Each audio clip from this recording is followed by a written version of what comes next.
세계에서 가장 유명한 대학이라고 하는 하버드 대학에서 많은 연구진들을 결성해서 연구를 하기 시작했어요. 연구의 주제가 뭐냐면 인간은 어떻게 해야 행복할 수 있을까? 그래서 부자, 가난한 자, 명예가 있는 자, 없는 자, 각계각층의 사람들 742명을 표본으로 세워서 자그마치 70년 동안 그들의 삶을 추적을 했어요. 그래서 이렇게 하면 행복한 삶을 살아갈 수 있다라고 하는 결론을 내렸습니다. 그 행복에 7가지 조건이 있어요. 첫째는 인간관계를 소중히 하라. 양보다 질을 추구하라. 가족과의 시간을 먼저 하라. 나눔과 생활화하라. 끊임없이 배우고 성장하라. 감사를 습관화하라. 용서하고 마음의 짐을 내려놓으라. 이렇게 7가지입니다. 여러분 동의하시나요? 동의하세요? 싸우면 불행해요. 가족과의 시간을 먼저 보내야지 맨날 밤에 술 먹고 안 들어오면 불행해요. 뭐 틀린 말이 있나요? 예, 저도 적극 동의합니다.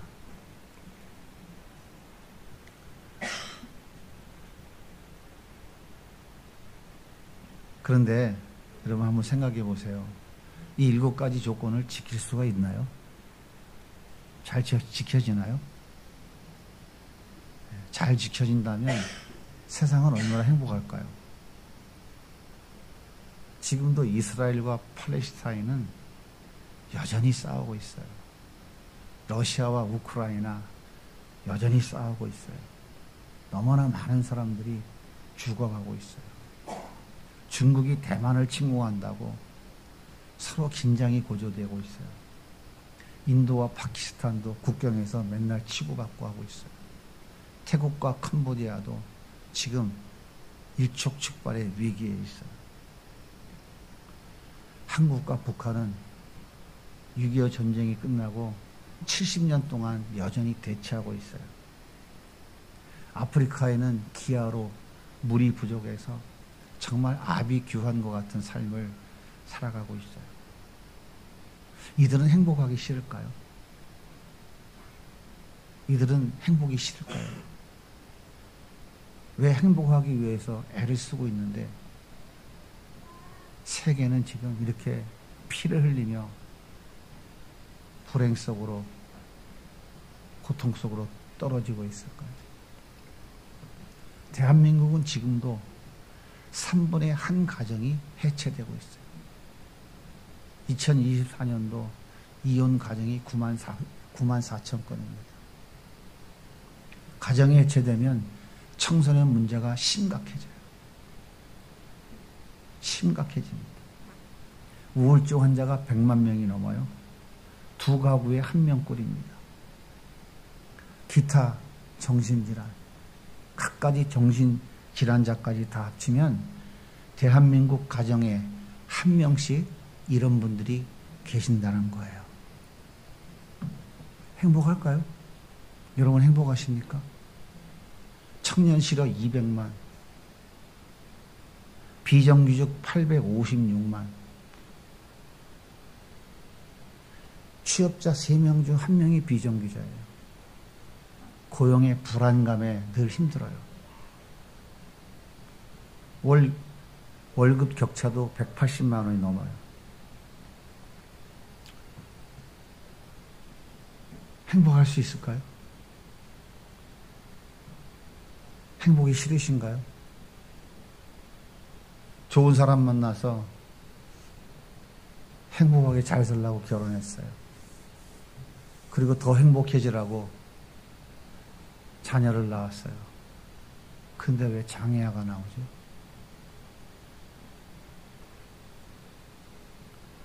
먹을 거 못 먹고 입을 거 못 먹고 열심히 자녀를 위해서 희생해서 우리 아이는 명문대학 갈 만한 수준까지 실력을 높여놨어요. 고생하면서. 근데 수능을 딱 봤는데 수능을 망쳤어. 왜 이런 일이 생길까요? 잘 나가던 남편의 사업이 믿었던 동역자가 배신해서 어느 날 갑자기 부도가 났어요. 출근하던 남편이 지하철 화재 사고로 생명을 잃었다고 부고가 날라왔어요. 왜 이런 일이 벌어져요? 행복이 싫은가요? 이제 평생 고생해서 먹고 살 만큼 이제 노년을 즐기며 살 수 있는 만큼 됐어요. 자녀들도 다 출가하고 이제 둘이서 행복하게 살려고 그러는데 건강검진 오라 해서 갔더니 암이래요.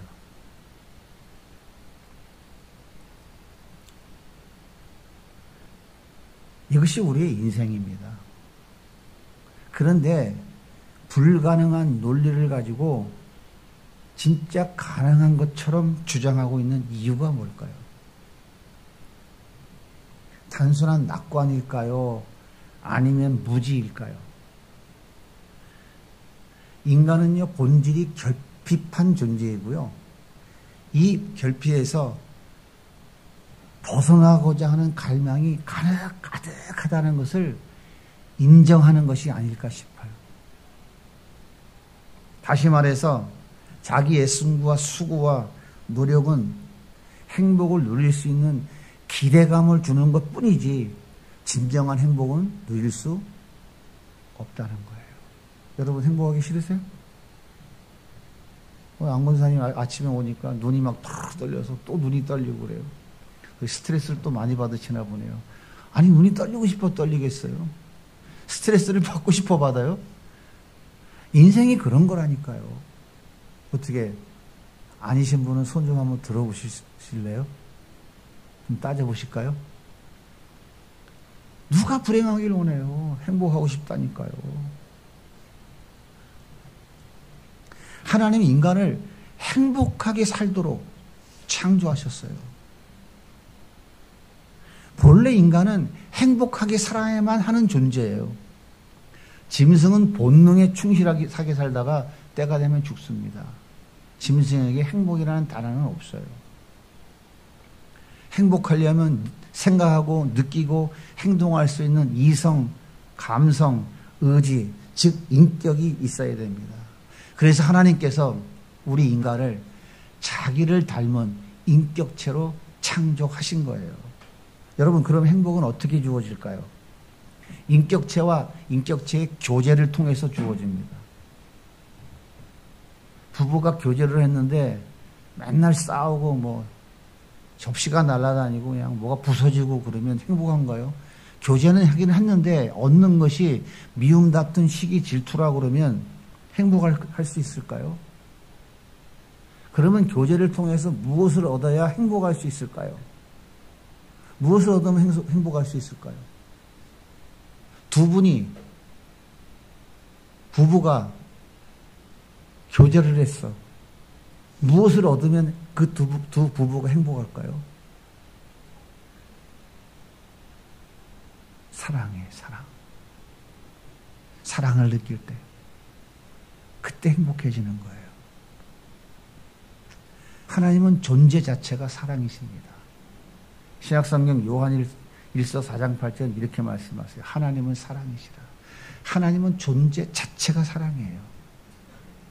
성경을 두 단어로 딱 정리하라고 그러면 전 이렇게 정리해요. 사랑과 믿음. 하나님은 존재 자체가 사랑이시고 하나님은 존재가 사랑이시기 때문에 모든 것은 다 하나님의 사랑 안에 있는 거예요. 따라서 인간은 사랑이신 하나님과 교제할 때에 깊이 교제할 때에 사랑을 느낍니다. 사랑이신 하나님과 사랑을 모르는 인간이 교제할 때에 하나님의 그 사랑을 인간이 깨닫고 느끼면서 행복해한다 이 말이에요. 그런데 하나님은 인간을 로봇처럼 조종하거나 억압과 강요에 의해서 교제하는 것을 원치 않으셔요. 그래서 하나님은 인간에게 자유의지를 주신 거예요. 이런 자유의지를 통해서만 이 자유의지에 의한 교제를 해야만이 진정한 사랑, 진정한 행복을 누릴 수가 있습니다. 뿐만 아니라 하나님께서는 하나님께 받은 사랑을 더 깊이 누리라고 부부간에 누리고 부모와 자식 간에 누리라고 하나님은 가정을 허락해 주셨어요. 그 가정을 허락해 주시기 위해서 아담에게 아내 하와를 주셨습니다.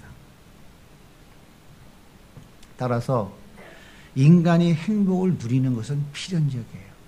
반드시 행복을 누리며 살아야 돼요. 그런데 왜 아픔과 슬픔과 고통 속에서 살아가야 가고 있을까요? 어째서 그럴까요? 이유가 뭘까요? 하나님은 이렇게 인간을 행복을 누리며 살아가는 존재로 만들었어요. 이 행복을 영원히 유지해 주시기 위해서 한 가지 조건을 제시하셨습니다.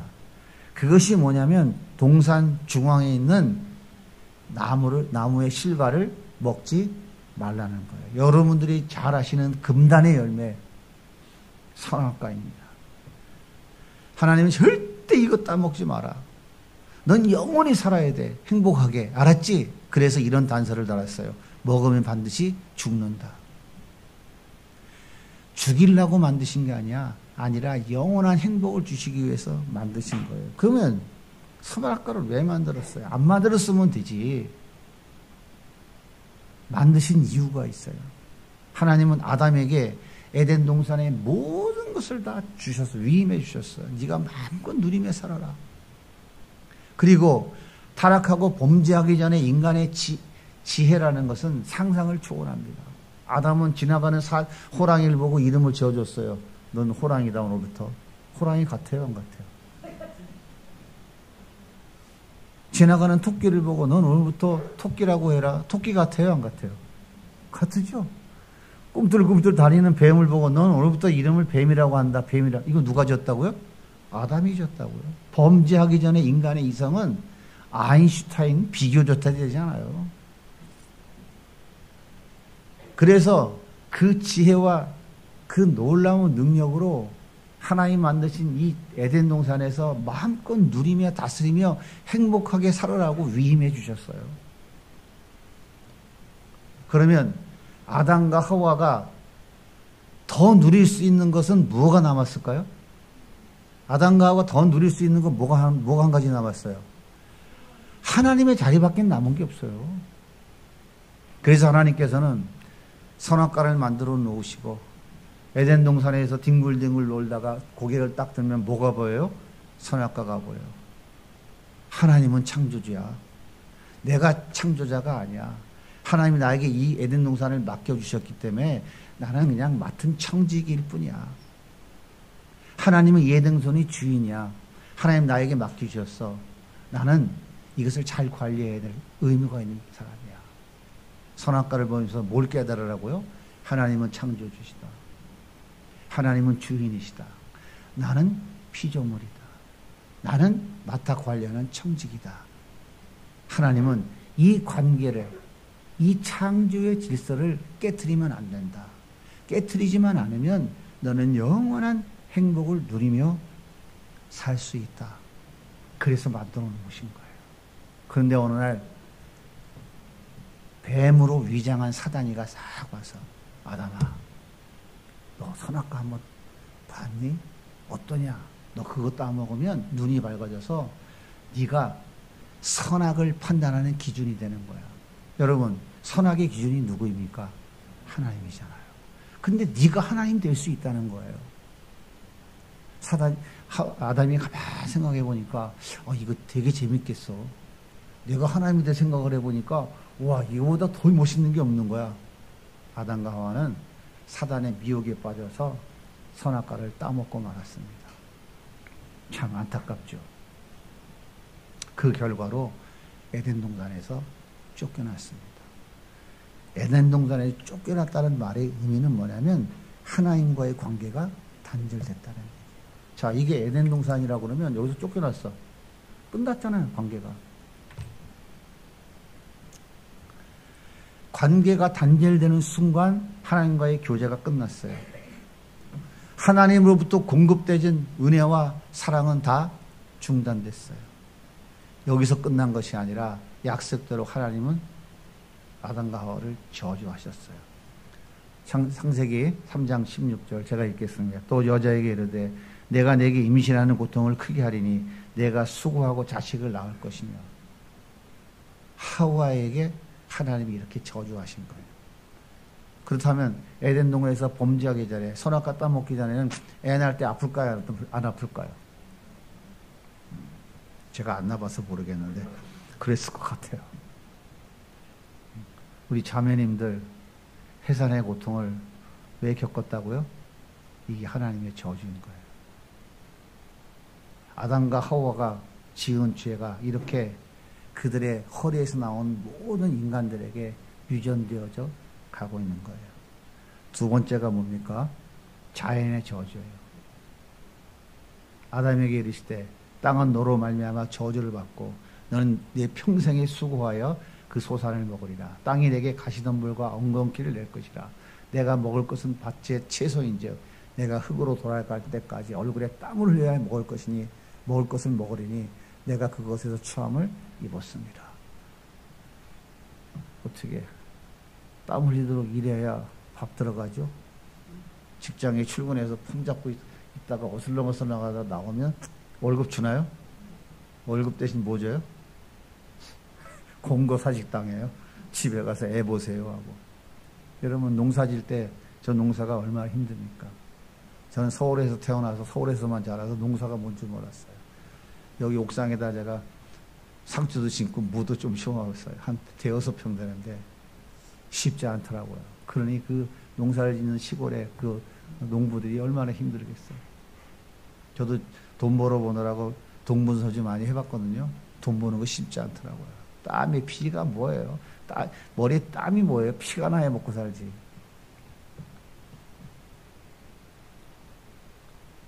왜 고생하며 사시는지 아시겠어요? 그러니까 행복하겠어요? 불행하겠어요?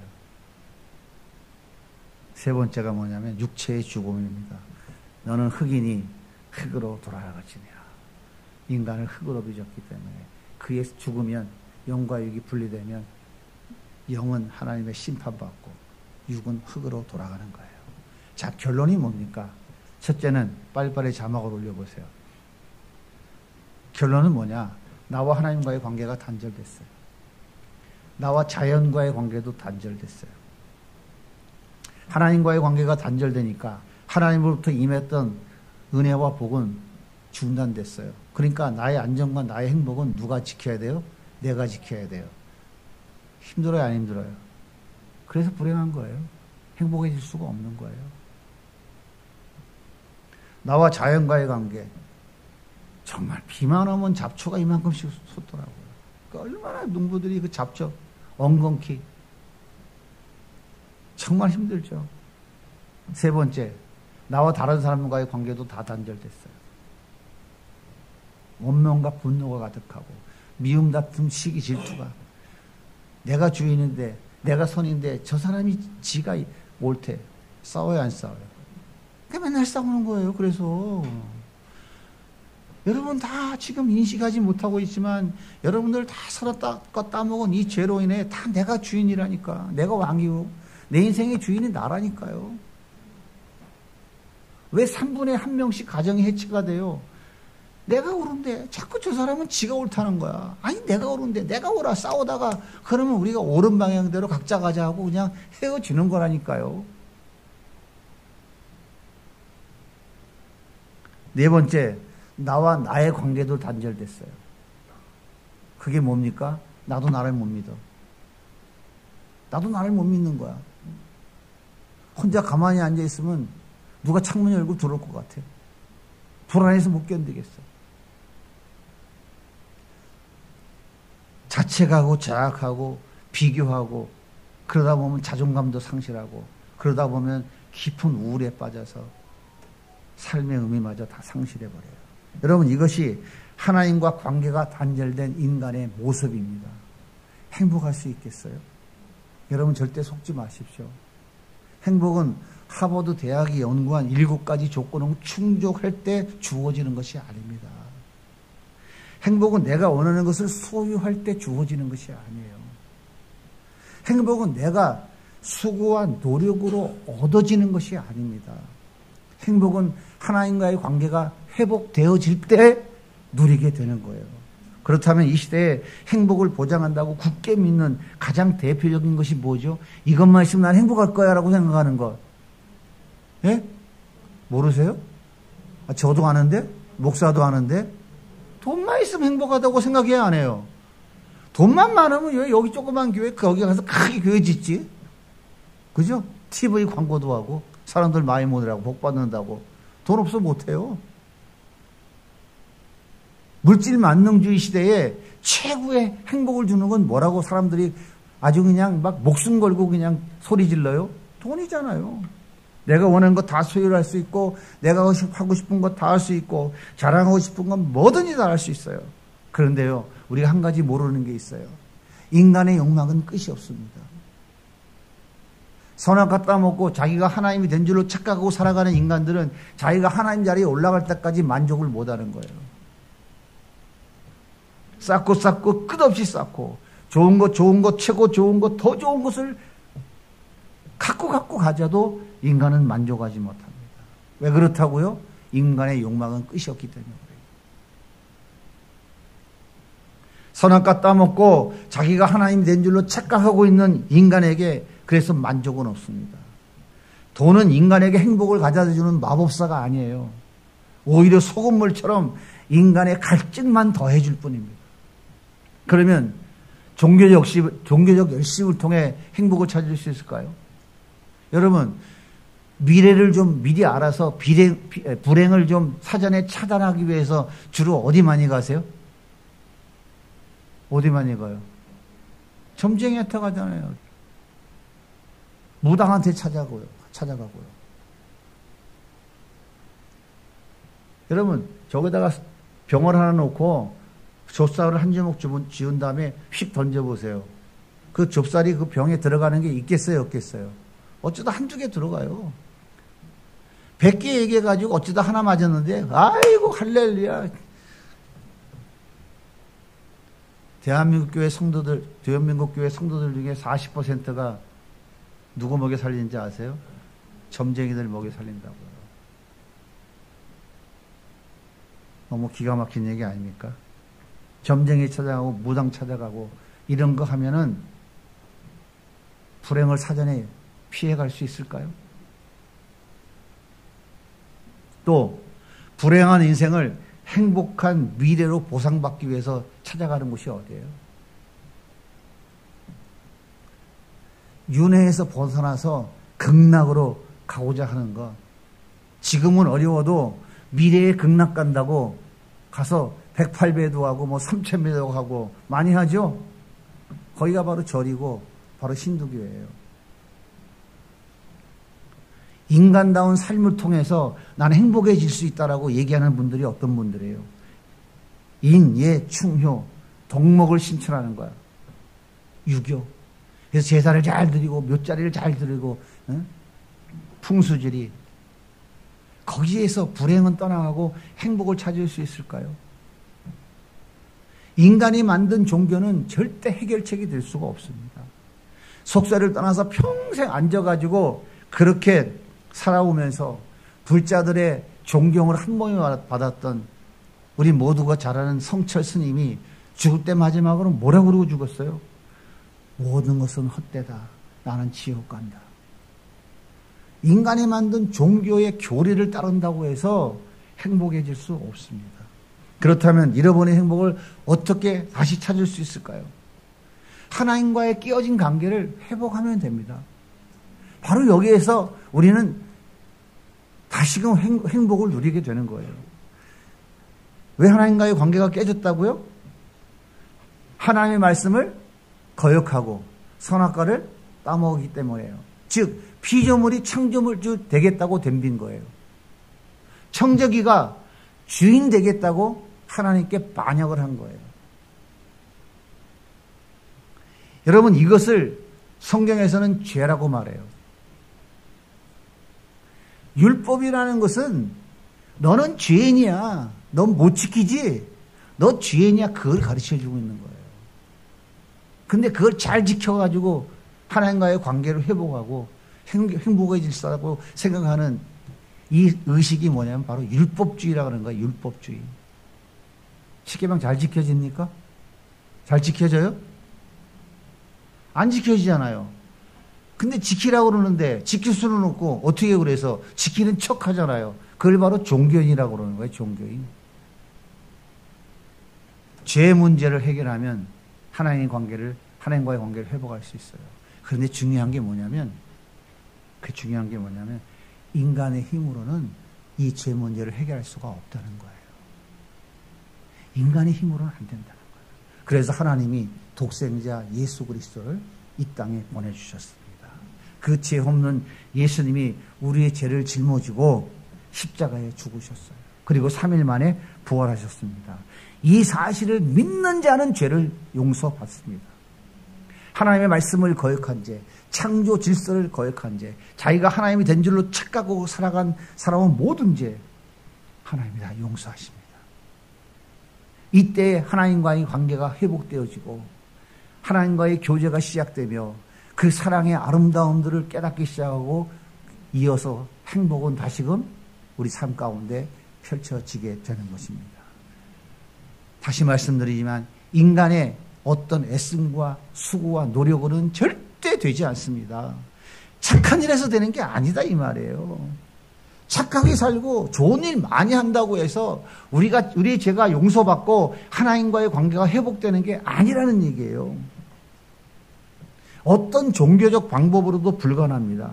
오직 예수님이 내 죄를 대신 갚아주셨다는 사실을 믿음으로만 가능한 거예요. 그런데 이 사실을 믿지 않아요. 믿지 않는 게 아니라 절대 믿지 못합니다. 걱정하지 마세요. 안 믿어지시죠? 믿어지시나요? 인간은 나 외에도 어떤 것도 믿지 않아요. 나도 못 믿는데요, 뭐. 나도 못 믿잖아요. 갑자기 돈이 1,000만 원이 생겼어. 은행을 못 갔어. 비계 밑에 넣고 주무실래요? 냉장고에 넣고 주무실래요? 나는 100만 원이 생기니까 잠이 안 오더라고, 밤에. 이거 어떡하면 좋아, 어떡하면 좋아. 가서 문도 또 잠겼나 하고 또 확인해보고 누가 와서 뺏어갈까봐. 여러분 어떠세요? 그게 인간이에요.